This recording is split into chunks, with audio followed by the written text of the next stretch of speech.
Roedd Anne Brennan gyfarwyddwr ar sefydliad Prydeinig yn Nwyrain Affrica rhwng 2010 a 2014. Mae hi'n arbenigo mewn cyfraith tir a datblygu, gyda diddordeb mewn diwygio cyfraith tir.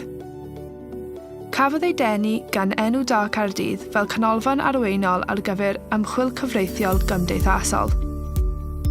Roedd Anne Brennan un o gyd-sylfaenwyr y ganolfan cyfraith a chyfiawnder byd eang.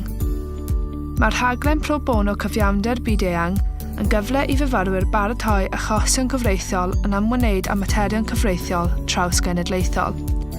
Yn Kenya, er enghraifft, i baratoi achosion cyfreithiol ar ran cyfreithwyr.